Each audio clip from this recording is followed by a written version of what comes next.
Bonjour et bienvenue dans la vidéo hebdo du club e-devenir trader. Alors cette semaine on a un marché qui rentre en phase correctif, on va voir ça sur les différents indices.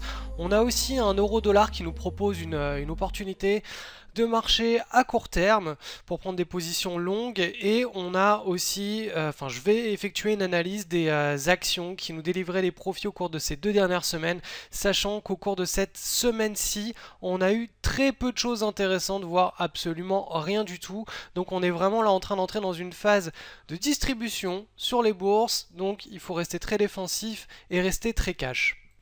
Donc on débute cette petite semaine par une analyse rapide du SP500. Donc vous voyez que là l'indice il a cassé à la baisse un support, un pivot à court terme. Ça signifie que ça y est, on est parti dans la séquence de distribution. Vous voyez qu'on a une énorme volatilité puisque on a eu cette dernière hausse qui a pris pratiquement 14% en l'espace de 1 mois et demi.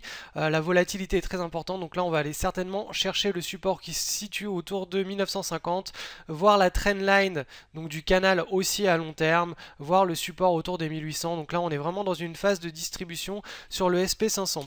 Sur le Nasdaq on a beaucoup plus de force, on n'est pas encore dans une vraie phase de distribution puisque là vous voyez qu'on est encore en train de se chercher. Quoi qu'il en soit, le trend haussier là est en train de se retourner. Vous allez voir qu'en Europe, la situation est beaucoup plus tendue, hein. Ça fait plusieurs mois que c'est très tendu. On a par exemple sur le DAX, donc l'indice allemand, on est venu effectuer un espèce de double top ici. Vous voyez qu'on est parti de très très bas, on est remonté très très haut. Et là, on est parti dans la phase de distribution. Donc avec plusieurs supports, des enchaînements de supports là qui devraient être testés et franchis à la baisse en fonction de l'actualité macroéconomique, hein. Là, ça va être vraiment les news qui vont un petit peu driver la nervosité du marché, surtout en Europe. On va regarder maintenant, on va finir par le PXI, donc le CAC 40. Le CAC 40 qui est beaucoup moins fort que le DAX. Alors là, on a carrément retracé, on est proche des plus bas récents de cette année au final, hein. Donc là, le niveau de nervosité sur le CAC 40 est beaucoup plus important. Donc voilà, on est vraiment là, vous voyez, on est entré dans une phase de distribution. Donc les screeners agissent d'ailleurs en symbiose avec cet état qu'on constate sur les indices, c'est-à-dire qu'on a peu d'opportunités qui nous ont été retournées cette semaine, puisque vous voyez que cette semaine on a chuté à la baisse, donc on reste cash. Par contre la semaine précédente, j'ai pas pu faire un débrief des marchés puisque je vous expliquais, je vous ai présenté la formation sur le portefeuille anti-crise, mais je vais revenir sur quelques opérations qui étaient très intéressantes que j'ai donc pas pu présenter la semaine précédente, mais je vais les présenter un petit peu plus en détail parce que il y avait notamment 2 trades qui valaient vraiment le coup, donc il y a 15 jours. Je reviens dessus juste après. Alors concernant l'euro-dollar, donc on a ce qu'on appelle d'un point de vue strictement chartiste un wedge, donc un espèce de biseau descendant qui a été cassé à la hausse au cours des dernières séances. Là vous voyez que ces 3 derniers jours on est en train de casser à la hausse. À moyen long terme on est sur un support, donc vous voyez qui tient depuis 2011, 2012, 2013, 2014. Là on est en train de le tester. La figure chartiste à court terme nous montre que les baissiers sont beaucoup moins incisifs et que les haussiers sont en train de reprendre la main. Donc là potentiellement on a un rebond qui devrait se mettre en place et qui pourrait nous permettre d'atteindre, on va dire, les 1,28. Donc je vais déplacer le niveau de résistance ici puisque c'est les objectifs d'un wedge quand on traite des figures strictement chartistes. Voilà, donc là on a l'objectif de rebond, le premier objectif de rebond est autour de 1,2832. Le deuxième objectif est autour de 1,30, 1,36. Donc voilà, à court terme, on a une potentialité, hein, un ressac des marchés à la hausse qui peut être jouable avec un call ou avec une prise de position sur l'eurodoll. Attention, hein, on est vraiment dans de l'analyse contrarienne là. Moi j'aime bien trader les tendances, les longues tendances à long terme et dans le sens de la tendance. Là c'est simplement un petit check technique, hein. D'ailleurs là si vous regardez à plus court terme, on n'a toujours pas de point d'inflexion qui soit validé. Là le biseau il nous dit simplement la pression acheteuse revient, mais pour qu'on puisse prendre une position décemment, il faudrait qu'on ait par exemple une tête d'épaule inversée qui soit validée, par exemple avec ici la tête Pardon, ici l'épaule, ici la tête, ici une épaule en construction et ici un breakout de validé avec un stop qui pourrait donc se placer sous la deuxième épaule. Donc là, ça typiquement, c'est une séquence chartiste qui peut être tradable. Alors les traders plus agressifs pourront prendre position éventuellement ici sur la deuxième épaule et renforcer la position sur la cassure. En tout cas, quoi qu'il en soit, une position de trading, ça se construit, surtout quand on n'est pas en suivi de tendance. Quand on fait du suivi de tendance, on peut prendre la position sur le breakout et faire un petit pyramidage rapide. J'explique ça dans mes formations. Mais quand on fait du trading sur des figures chartistes comme ça et en contre-tendance, il faut vraiment construire des positions avec du pyramidage afin de limiter le risque, sauf quand on a vraiment une figure absolument parfaite et très tight. Donc je vais maintenant passer aux actions qui délivraient des profits à court terme au cours de ces deux dernières semaines. Alors cette sublime action AIRT était cotée sur le Nasdaq, elle nous était retournée la semaine précédente sur nos screeners, notamment RDM, donc c'était une véritable roquette de marché absolument sublime. Elle était aussi retournée avec le screener DRB, donc en pré-breakout. Alors pourquoi est-ce que cette action, elle était vraiment remarquable? Alors la première raison, c'est qu'elle s'est extraite de deux bases à moyen long terme, donc on a eu cette extraction d'une première base ici. Courant 2013, on a eu la formation d'une deuxième base et ici, quand elle s'est extraite de cette base, on a eu véritablement un premier rush puisque l'action, vous voyez qu'elle est passée en quelques séances, elle a pris 25%. Donc là, on a un mouvement typique de requête avec des volumes en forte augmentation puisque là, vous pouvez constater qu'on avait une forte baisse des volumes à partir du moment où les séances de hausse se sont enregistrées.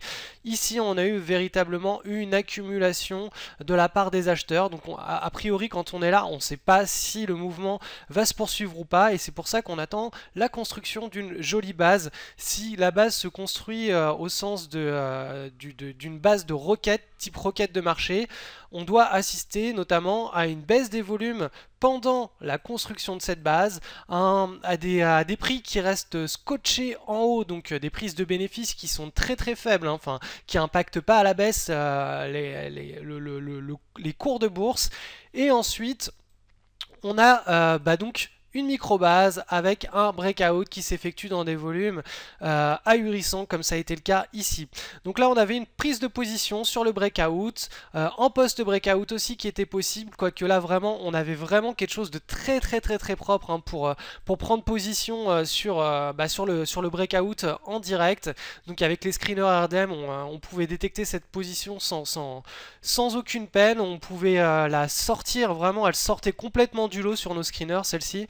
Et donc là on est en train d'assister à un mouvement absolument type roquette de marché, hein, comme on aime les voir. Donc vous voyez que là on est déjà à plus de 7 R, ça signifie, alors les R, qu'est-ce que c'est? Les R, c'est les unités de risque qu'on pose sur le marché. Donc par exemple si je prends la position autour ici de 16,80 $, que je pose mon stop autour de 15,89, 15,90, ça veut dire que je risque une unité là, une unité de mon compte qui peut représenter par exemple 1% de mon compte, 2% de mon compte, 0,5% de mon compte.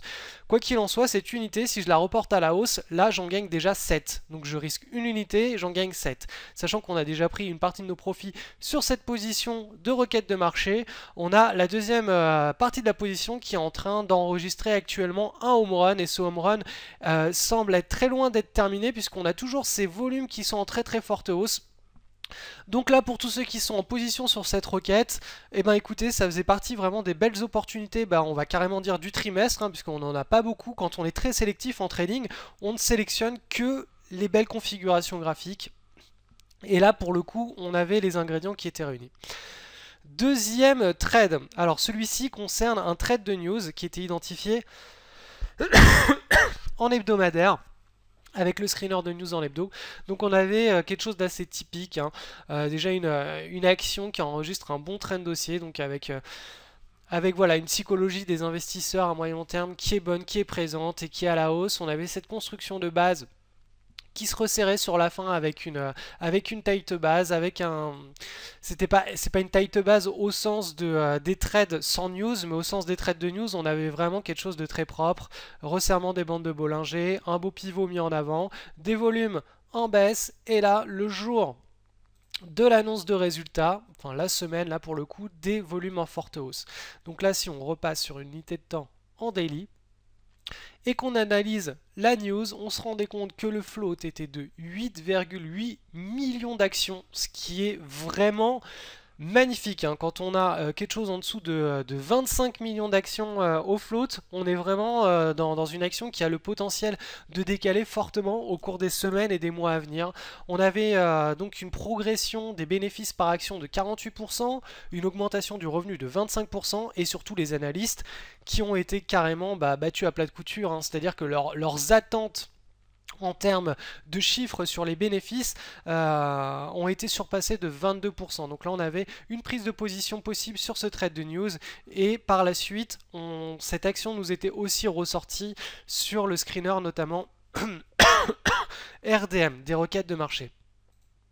Sachez aussi que si vous souhaitez vous former au trading de news, cette semaine j'ai libéré donc 4 places à un tarif exceptionnel pour se former au trading de news. Donc pour cela vous avez simplement à cliquer sur le lien qui se trouve sous cette vidéo, vous allez être redirigé sur la page qui présente donc toute cette formation, elle se fait en ligne. Vous pouvez la suivre de n'importe où dans le monde quand vous voulez, vous téléchargez simplement le contenu sur votre ordinateur et vous la suivez à votre rythme. Vous pouvez ensuite me poser vos questions directement par email. Ensuite, alors je continue avec les actions d'il y a 2 semaines, puisque cette semaine on n'a rien eu du tout, on a eu juste 2 actions mais qui valent même pas le coup d'être présentées. Donc alors celle-ci était identifiée avec le screener LDM, donc des leaders de marché, c'était un leader de marché, et DRB, donc des roches boursiers. Alors celle-ci, je voulais vous la présenter pour une chose, voilà, quelque chose d'assez simple, c'est que les traders qui prenaient position avec LDM sur cette action avaient une sortie de trade qui s'effectuait donc la dernière séance, donc la séance de vendredi dernier du 12 décembre. Vous voyez qu'on était exécuté sur le stop. Les traders qui utilisaient LDM avec la formation TPG, donc transformer ses pertes en gains, avaient eu la possibilité de carrément neutraliser quasiment la position, puisqu'ici on avait, si vous vous reportez donc à la formation TPG, donc transformer ses pertes en gains, on avait une séquence ici qui nous permettait, donc une séquence assez spécifique que j'explique, il y a plusieurs séquences qui nous permettent de réduire, voire de complètement éliminer le risque une fois qu'on est, on est en position. Ici on avait une séquence qui nous permettait de complètement neutraliser la position et de se sortir de ce trade sans perte ou avec vraiment une perte absolument ridicule, juste de quoi éponger les quelques frais de courtage et légèrement plus. Alors cette action était en soi une prise de position qui était correcte puisqu'elle avait un très fort momentum, des volumes en augmentation ici au cours de septembre. On avait une diminution des volumes pendant la construction de la pattern et un retour des volumes au moment du breakout. Donc on avait quelque chose ici de correct, hein. C'était pas du tout une erreur de prendre ce trade et en utilisant la formation donc LDM et le plan de trade des leaders de marché, on avait la prise de position qui était bonne et on pouvait donc neutraliser complètement le risque ensuite. À savoir que cette position était, cette action nous avait déjà été retournée ici avec plusieurs de nos screeners et notamment avec une sortie ici au plus haut. J'en avais déjà parlé dans la vidéo hebdo, dans une précédente vidéo hebdo et je l'avais déjà aussi même présenté sur le blog en live cette action pour une sortie en direct sur l'open ici. Donc voilà, une action qui est bonne en soi. Donc les traders qui ont pris cette position et qui sont fait sortir avec une légère perte vendredi dernier, ou carrément pour ceux qui ont suivi les formations un petit peu plus avancées de trading, qui ont carrément fait aucune perte là-dessus, faut savoir que c'était un trade correct un très bon trade. Ensuite, cette action, donc ESPR, elle nous était retournée avec les screeners RDM, DRB. Vous voyez qu'ici, on a une action qui prend en volatilité, qui est très forte. On n'a pas du tout la même qualité. Vous voyez que cette requête n'a rien à voir avec AIRT que je vous ai présenté juste avant. Donc, il y a 2-3 actions au préalable. Je vous ai présenté une requête parfaite. Là, on n'a pas une requête qui est parfaite. On a une requête de marché puisqu'elle est en train d'exploser en bourse, hein. Vous pouvez constater que ici, entre le 24 septembre et le 8 octobre, donc en quelques séances, on a eu une hausse de pratiquement 90%. Seulement la consolidation n'est pas parfaite. Alors, ok, on peut éventuellement prendre une position tellement le momentum est fort et tellement on est effectivement en présence d'une requête de marché.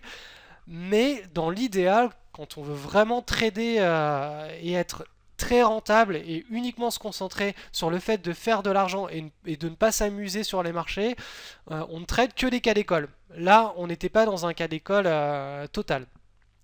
Ensuite, le titre GDS, donc Général de Santé, celui-ci effectue un gros breakout. Vous voyez qu'on a cette large base là qui s'est construite pratiquement pendant la moitié de l'année 2014. Au préalable, on a eu un bon trend haussier et ici on a eu l'extraction sur une augmentation des volumes ici le 1er décembre suivi du 2 décembre. Donc là on est a priori dans un nouveau trend haussier qui devrait s'accélérer au cours des prochains mois.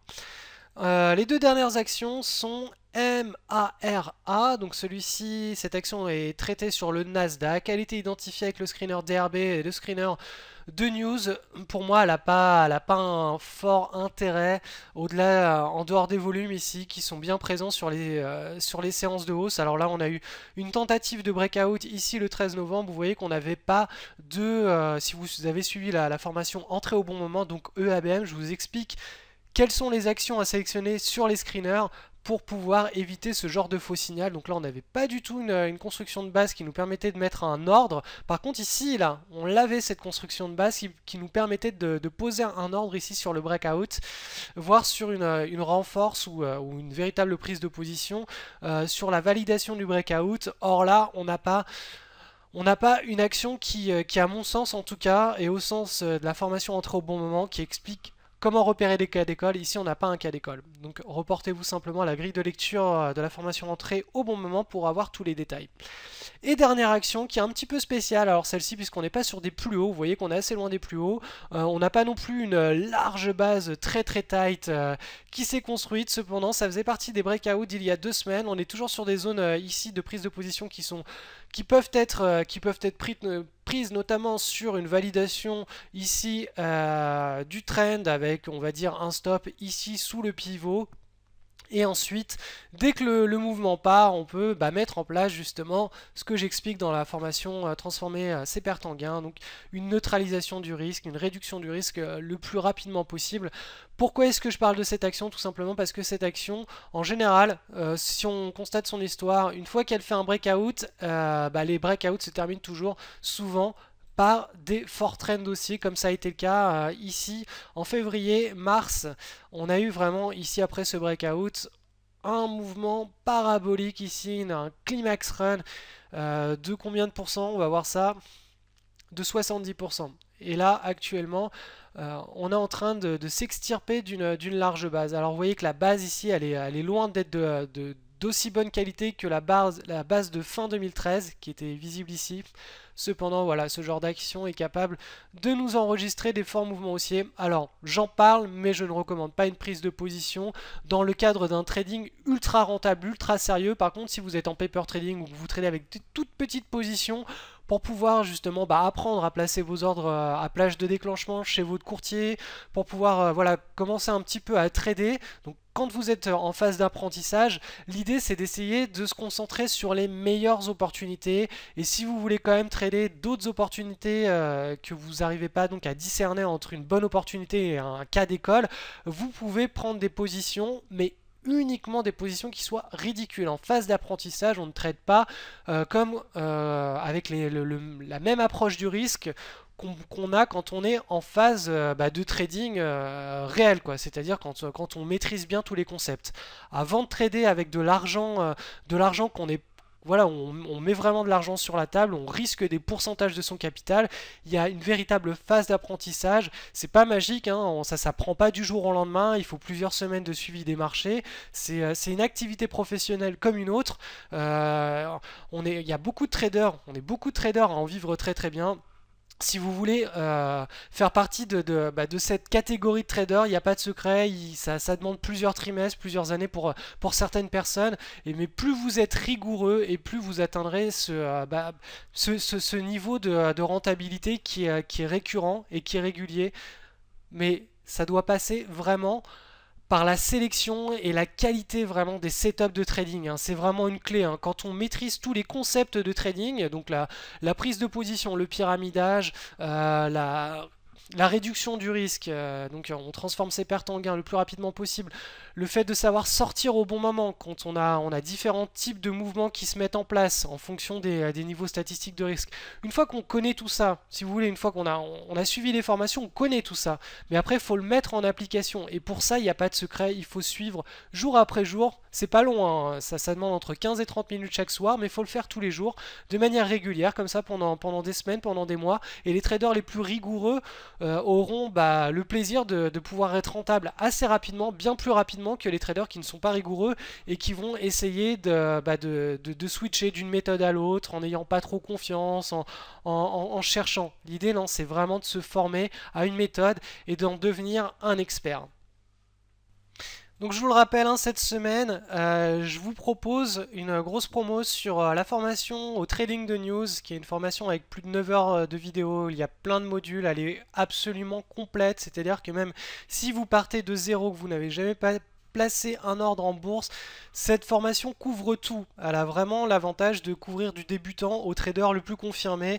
Voilà, on amène tout le monde au même niveau. Alors c'est un peu long, c'est vrai, il y a 9 heures de vidéo, mais tout est extrêmement détaillé. J'ai rarement des questions qui me sont posées suite à cette formation et qui n'ont pas été traitées dans la formation.